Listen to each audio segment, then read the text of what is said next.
ಶಾಂತಿನಗರದಲ್ಲಿ ಅಧಿಕಾರಿಗಳ ಜೊತೆಗೆ ಶಾಸಕ ಹ್ಯಾರಿಸ್ ಅಖಾಡಕ್ಕಿಳಿದಿದ್ದಾರೆ. ಶಾಸಕ ಹ್ಯಾರಿಸ್ ನೇತೃತ್ವದಲ್ಲಿಯೇ ಫುಟ್ಪಾತ್ ತೆರವು ಕಾರ್ಯಾಚರಣೆ ನಡೀತಾ ಇದೆ. ಈ ಹಿಂದೆ ತೆರವು ವೇಳೆ ಅಧಿಕಾರಿಗಳ ಮೇಲೆ ಹಲ್ಲೆ ಬಳಿಕ ಅಲರ್ಟ್ ಆಗಲಾಗಿದೆ. ಶಾಂತಿನಗರದ ರಸ್ತೆ ಬದಿಯಲ್ಲಿದ್ದ ಅನಾಥ ವಾಹನಗಳಿಗೆ ನೋಟಿಸ್ ಅಂಟಿಸಲಾಗಿದೆ. ಶಾಸಕರ ಜೊತೆಗೆ ಸೇರಿ ಅಧಿಕಾರಿಗಳು ನೋಟಿಸ್ ಅಂಟಿಸಿದ್ದಾರೆ. ಫುಟ್ಪಾತ್ ಒತ್ತುವರಿದಾರರಿಗೆ ಎಚ್ಚರಿಕೆಯನ್ನ ಕೊಟ್ಟಿದ್ದಾರೆ ಶಾಸಕ ಹ್ಯಾರಿಸ್. ದೃಶ್ಯಗಳಲ್ಲಿ ನೋಡ್ತಾ ಇದ್ದೀರಾ ನೀವು. ಶಾಂತಿನಗರದಲ್ಲಿ ಅನಾಥ ವಾಹನಗಳಿಗೆ ತೆರವು ಮಾಡುವಂತೆ ನೋಟಿಸ್ ಅಂಟಿಸಲಾಗ್ತಾ ಇದೆ. ಇದಕ್ಕೆ ಶಾಸಕ ಹ್ಯಾರಿಸ್ ಕೂಡ ಸಾಥ್ ಕೊಟ್ಟಿದ್ದಾರೆ. ಈ ಹಿಂದೆ ಶಿವಾಜಿನಗರದಲ್ಲಿ ತೆರವು ಕಾರ್ಯಾಚರಣೆ ವೇಳೆ ಅಧಿಕಾರಿಗಳ ಮೇಲೆ ಹಲ್ಲೆಯಾಗಿತ್ತು. ಈ ಬೆನ್ನಲ್ಲೇ ಅಲರ್ಟ್ ಆಗಿರುವಂತಹ ಶಾಸಕರು ಅಧಿಕಾರಿಗಳ ಕೆಲಸಕ್ಕೂ ಸಾಥ್ ಕೊಟ್ಟಿದ್ದಾರೆ.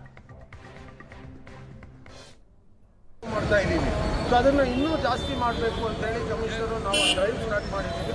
ಎಲ್ಲೆಲ್ಲಿದೆ ಯಾರು ಫುಟ್ಪಾತಲ್ಲಿ ರೋಡಲ್ಲಿ ಪಾರ್ಕ್ ಮಾಡೋ ಹಾಗಿಲ್ಲ, ಅವ್ರವ್ರ ಜಾಗದಲ್ಲಿ ಮನೆಯಲ್ಲಿ ಇಡಬೇಕು. ಇಲ್ಲದೆ ಇದ್ರೆ ಸ್ಟಿಕ್ಕರ್ ಅಂಟಿಸ್ತೀವಿ. ಒಂದು ವಾರಕ್ಕೇನೆ ಅದನ್ನು ಟೋ ಮಾಡ್ಕೊಂಡು ಹೋಗ್ತೀವಿ. ಫೈನ್ ಇರೋದು 5,000 ರೂಪಾಯಿ ಮಿನಿಮಮ್ ಮಾಡಬೇಕು ಅಂತ ನಾವು ಕೂಡ ಅಪೇಕ್ಷೆ ಮಾಡ್ತಾ ಇದ್ದೀವಿ. ಯಾಕಂದರೆ ಇಲ್ಲಾಂದರೆ 1,000 ರೂಪಾಯಿ ಅಂದರೆ ಯಾರಾದರೂ ಕೊಟ್ಬಿಟ್ಟು ಇರಲಿ ಅಂತ ಅಂದ್ಕೊಳ್ತಾರೆ.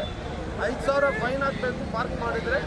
ಆಮೇಲೆ ಟೋ ಮಾಡಿ ಇಮಿಡಿಯೇಟಾಗಿ ತಗೊಂಡು ಹೋಗ್ತಾರೆ. ಅಲ್ಲ ಆಯಿತು, ನೋಡೋಣ, ಅವ್ರು ಪದೇ ಪದೇ ದಿವಸ ಹಾಕೋಣ ಫೈನು. ಆ ಥರ ಆಗಲ್ಲ. ಫೈನಿಗೆ ಒಂದು ಬೆಲೆ ಇರಬೇಕು.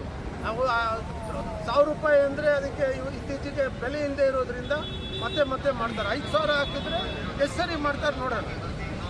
ಓಕೆ, ಸೊ ನಾವು ಡ್ರೈವ್ ಮಾಡಿದ್ರೆ ನಾವು ಎಲ್ಲರಲ್ಲಿ ರಿಕ್ವೆಸ್ಟ್ ಮಾಡ್ಕೊಳ್ತಾ ಇದ್ದೀವಿ, ನೀವು ಯಾರು